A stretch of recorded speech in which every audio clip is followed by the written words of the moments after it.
From the moment Ava came into this world, blue-eyed and all smiles, it was clear to everyone, especially Mom and Dad, that she could do no wrong.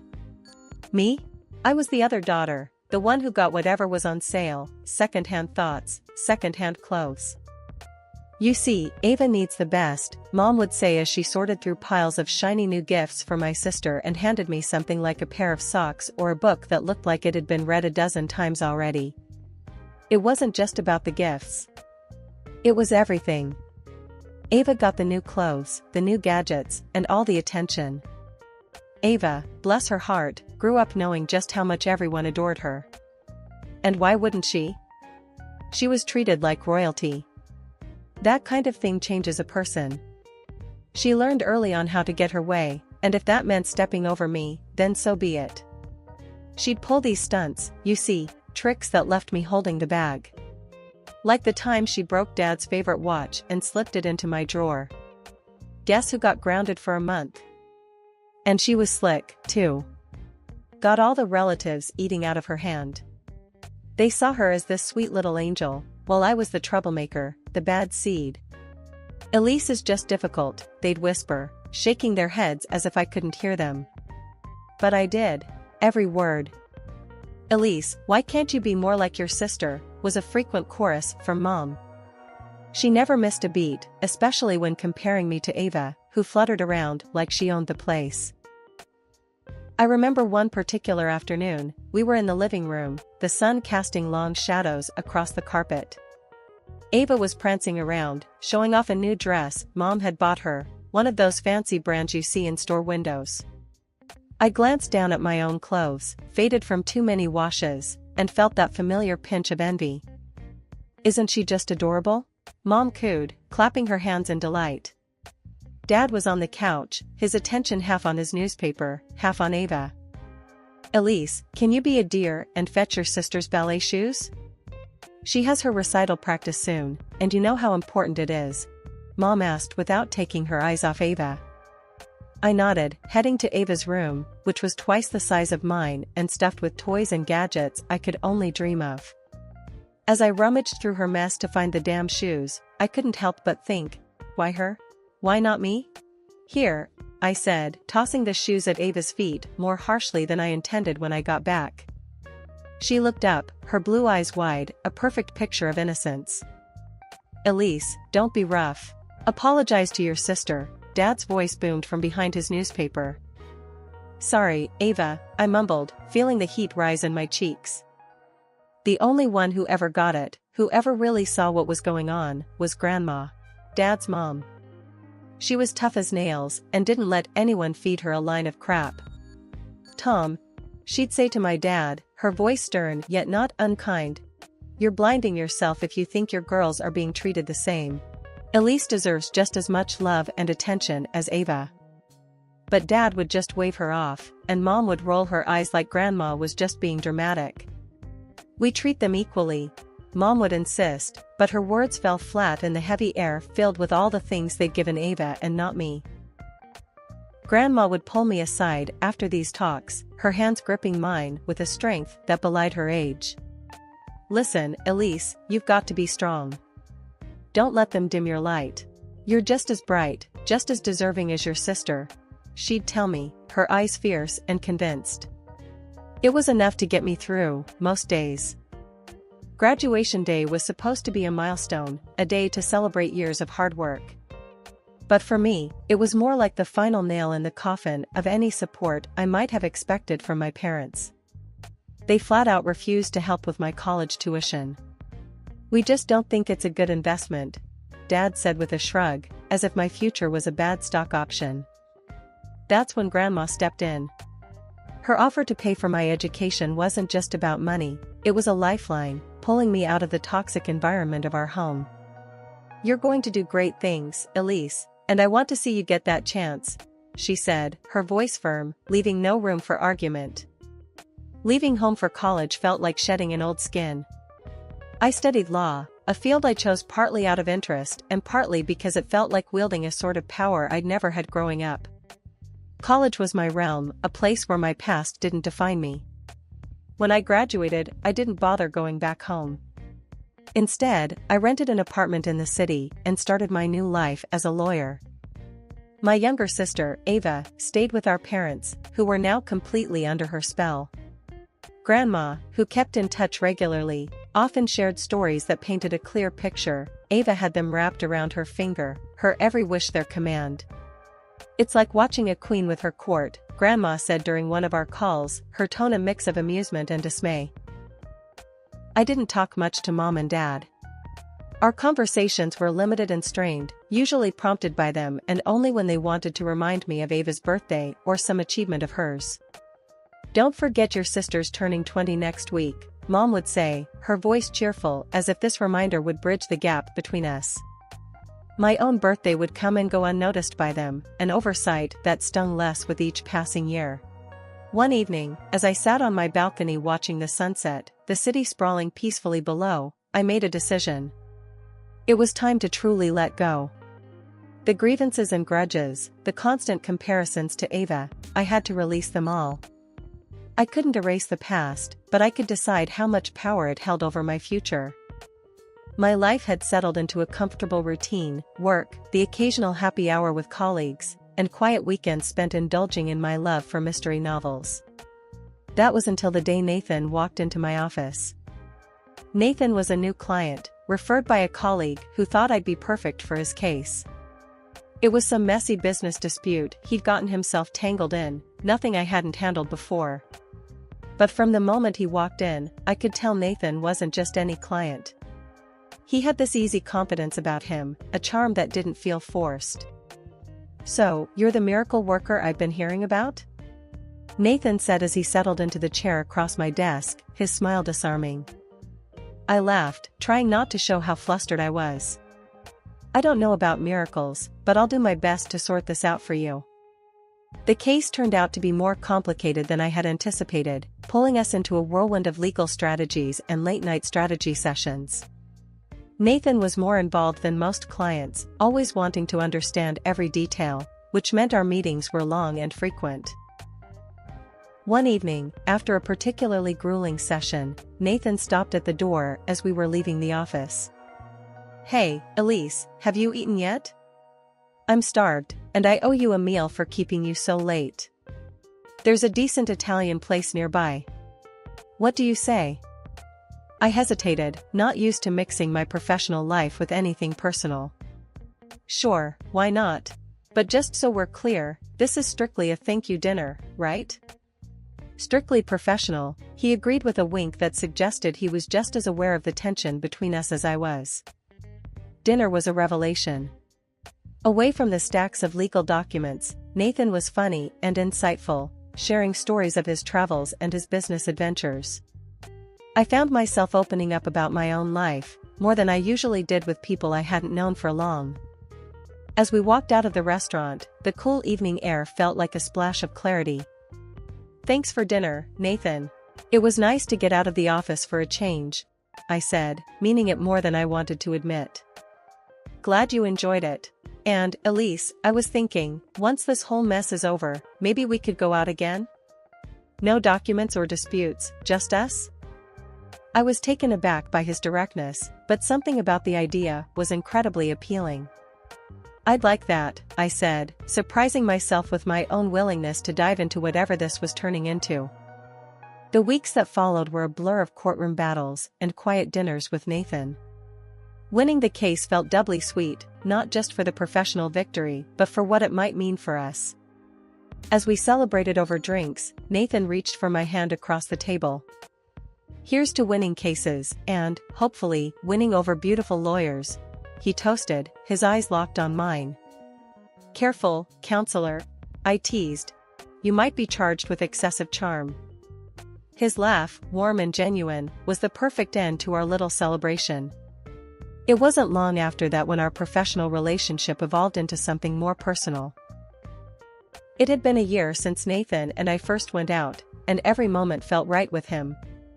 So, when he proposed, it wasn't just the excitement of the moment that swept me away, it was knowing I'd be with someone who truly understood and valued me. I said yes without a second thought, and we decided not to waste any time. Excited and a bit nervous, I called my parents to share the news. I guess a part of me hoped that this might bring us closer, bridge the gap that had only widened over the years. Their reaction was lukewarm at best, but they invited me over to talk about the wedding plans. When I arrived at their house, I could sense the tension right off the bat. My mom and dad expressed their joy, but their words felt hollow. I could tell they still harbored the old belief that Ava should be the first to marry, not because of age, but because she was always the favored one. During the visit, Ava surprisingly turned on her charm. She smiled, acted sweet, and then dropped her offer like it was the helping hand of a saint. "Let me organize your wedding, Elise. It'll be my way of showing how much I want things to be good between us." I was taken aback. But before I could decline, my parents chimed in, pushing me to accept her help. "You know, Elise, Ava's trying here. It would mean a lot if you let her do this for you," my mom insisted, with that tone that meant this was not just a suggestion but a directive. Feeling cornered, I reluctantly agreed. Ava got to work, or so she said. Every time we spoke, she assured me everything was under control. "You just focus on your job. I've got this," she'd say cheerfully on the phone. Her confidence was convincing enough that I didn't bother to check the details myself. But as the wedding day approached, a nagging feeling prompted me to look into the preparations myself. I called the venue, expecting to hear a rundown of the plans. Instead, I was met with, "Well, we have the room reserved for you, but that's about it." My heart sank as I made more calls, to the florist, the caterer, the decorator. The story was the same. Ava had made initial inquiries, and then nothing. No follow-ups, no bookings, no payments. I felt a mix of anger and betrayal, but I wasn't about to let her ruin my big day. I called her, needing to hear her lie to me one more time. "Hey, Ava, just wanted to check in. Everything on track?" "Oh, absolutely. It's going to be beautiful, Elise. Don't worry about a thing," she replied, her voice bubbling with feigned enthusiasm. I hung up and immediately called Lila, my friend who's a professional wedding planner. I explained the situation, how Ava had dropped the ball, no, thrown it away, and how I was 2 weeks out from a wedding that was nothing more than a booked room. Lila was aghast, but sprang into action. "Elise, I'm on it. Consider it done. We'll pull this off," she assured me with a determination that was both comforting and invigorating. The wedding day, despite the underlying tensions, unfolded beautifully. The decor was impeccable, the music set a joyful tone, and our guests seemed to revel in the celebration. It was everything I had hoped for, yet a part of me remained on edge, especially when I noticed Ava, lurking in the corner with a scowl, watching everything unfold with visible displeasure. Midway through the reception, my mother took to the microphone, her voice echoing through the hall. "Ladies and gentlemen, we must give a special thanks to Ava, without whom this beautiful event would not have been possible. Elise, you should be very grateful to your sister." The room filled with applause, directed at Ava, who wore a feigned smile of humility. I felt a surge of anger at the blatant lie, my hands clenched under the table. I couldn't let this go, not today. Standing up, I interrupted the applause with a firm voice.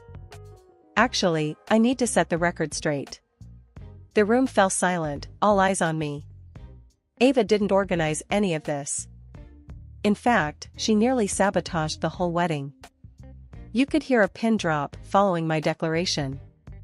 My parents' faces turned red with anger, and Ava's eyes widened in shock, her facade crumbling. "How dare you say that?" my mother exclaimed, her voice sharp and loud. "You're slandering your own sister on your wedding day." "I'm saying that 2 weeks before today, nothing was ready. No flowers, no cake, no decorations, nothing that you promised was done," I continued, the facts stark against the backdrop of the festive decorations. Ava, seizing the moment, began to cry loudly, her sobs theatrical. "See what I mean? She's always hated me. Always trying to make me look bad."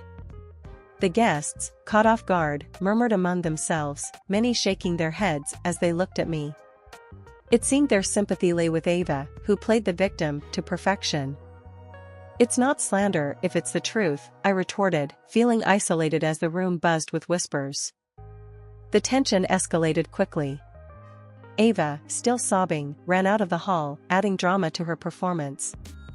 The atmosphere soured, turning what should have been a celebration into a spectacle of family drama.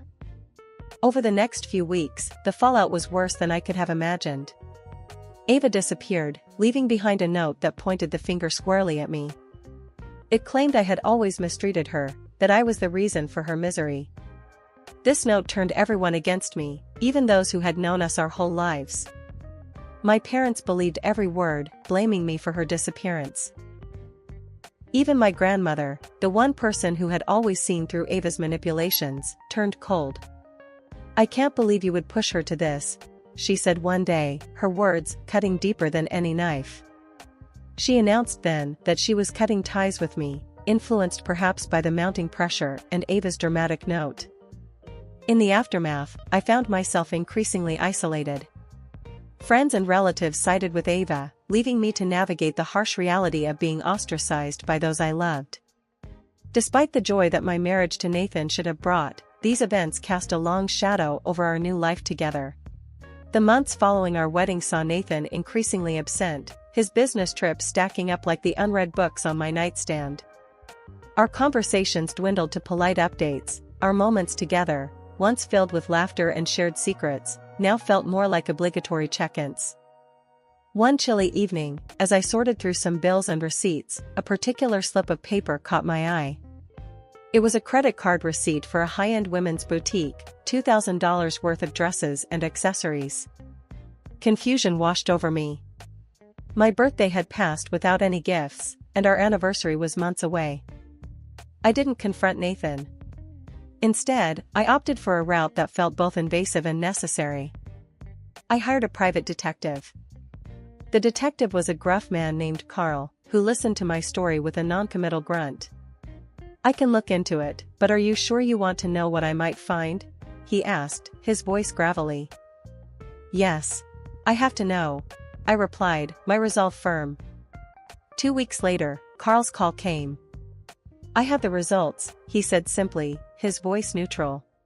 It had been a while since I had spoken to my grandmother, especially after the debacle with Ava that left the family in shards. Grandma was now frail, her health waning rapidly, but her mind remained sharp, her understanding of family dynamics deep and nuanced. I visited her, the photos, the evidence of Nathan's betrayal, weighed heavily in my bag. She greeted me with a weaker smile than I remembered, the lines of pain etched deeply around her eyes. "Elise, it's been too long," she murmured, her voice a whisper of its former strength. "I know, Grandma, I'm sorry," I replied, taking a seat beside her frail form. The distance between our visits had grown, filled with unsaid words and unresolved tensions. I hesitated for a moment before pulling out the photos and sliding them across the table to her. She looked at each one, her expression unreadable. After a long pause, she looked up at me, her eyes wet with a mixture of sadness and compassion. "Oh, Elise," she sighed, reaching out a trembling hand to mine. "Your sister fooled us all, didn't she? Even me." Her words were a balm and a sting. "Yes, she did. And I think Nathan has too." Grandma pulled me into a frail hug, her body fragile, but her embrace firm. "I'm so sorry, my dear. I should have listened, should have seen." The conversation that followed was a mix of tears and laughter, a recounting of old wounds, and the tentative touching of new ones. A month later, Grandma passed away. The reading of Grandma's will was scheduled at our family lawyer's office, a day I approached with a heavy heart. As relatives gathered, the room buzzed with the usual prelude to significant family events, some catching up in hushed tones, others exchanging forced pleasantries. I took a seat at the opposite end of the room, my heart pounding not just from the impending revelations of the will, but also the palpable hostility in the air. My husband, Nathan, sat beside me, his presence more obligatory than supportive. Then, the door opened, and to everyone's shock, Ava walked in. She looked different, harder, more calculated, and her smirk as she entered said she was aware of the effect her sudden appearance had on all of us.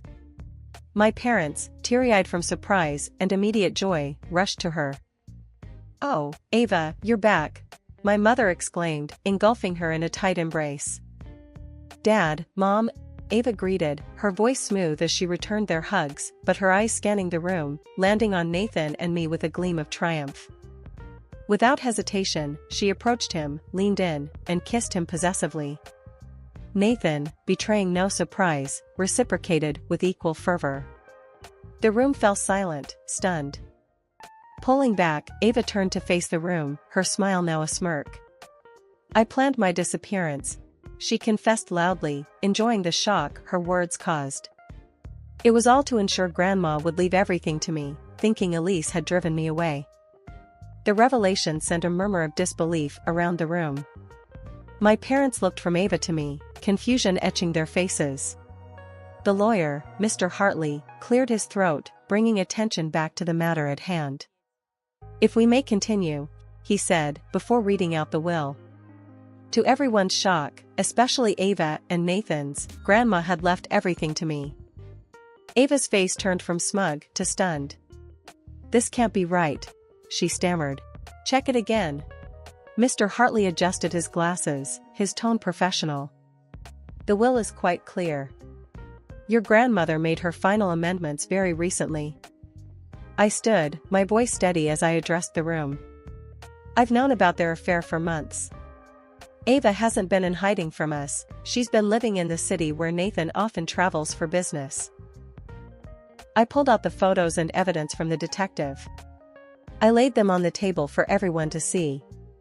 Not only did you try to manipulate Grandma, but you also betrayed me, Nathan, I said, my voice devoid of the pain that once would have cracked it. Nathan stood, his expression one of someone cornered. Elise, let's discuss this. There's nothing to discuss, I cut him off sharply. I'm filing for divorce and for compensation for the betrayal. Ava tried to interject. Elise, we're family. Surely we can. Family? I interrupted, my voice bitter. You lost the right to call yourself that when you decided to deceive and manipulate us all for your own gain. My parents, finally grasping the full extent of the deceit, looked between us, their faces pale and drawn. I suggest you find a good lawyer, I told Ava, not bothering to hide the scorn in my voice. Turning to Nathan, I added, and you'll need one too. As I walked out of the lawyer's office, the weight of the past months felt lighter. The road ahead would be tough, no doubt, but for the first time in a long while, I felt the reins of my life firmly in my hands. After everything that went down, I took the only steps I saw fit as a lawyer and a woman scorned. I filed for divorce from Nathan and sued both him and Ava for the emotional havoc they wreaked with their deceit. The court proceedings were straightforward, thanks to the undeniable evidence gathered by the detective. The judge awarded me a substantial sum for moral damages, a small solace for the betrayal I endured. When the final gavel fell, closing the chapter on my marriage and the lawsuit, I felt a mix of relief and emptiness. Since the divorce and the lawsuit, I've cut ties with Nathan and Ava. Even my parents chose Ava's side again, trying to paint her as the victim, misunderstanding her actions as mere mistakes rather than the manipulations they were. This betrayal from them was almost as painful as the original deceit, making it clear that our paths had irreversibly diverged. Friends and other relatives have been supportive, their actions showing they understood the true colors of Ava and the depth of her deception. It's comforting, in a way, to know that not everyone was fooled by her charade. One evening, as I was arranging some of Grandma's old books on a shelf in the living room, there was a knock at the door. I opened it to find Uncle Mike, one of the few relatives who staunchly stood by me through everything. Elise, just wanted to check in on you, he said, his gaze taking in the changes I'd made to the house. Thanks, Uncle Mike. Come in. I invited him into the living room. He looked around, nodding approvingly. You've done well with the place. It feels like your grandmother would have wanted, full of life again. I smiled, feeling a warmth spread through me. It's been therapeutic, honestly. Living here, maintaining her home, it's helped me find a bit of peace after everything. Uncle Mike patted my shoulder, a comforting gesture. She'd be proud of you, Elise. Not just for this house, but for standing up for yourself. It's what she always wanted for you. As Uncle Mike left later that evening, I stood at the doorway, watching the sun set. The horizon was ablaze with colors, a vivid reminder that life could still offer beauty after the storm. With the house as my anchor, I felt ready to face whatever came next, carrying forward the legacy of strength and resilience that Grandma left me.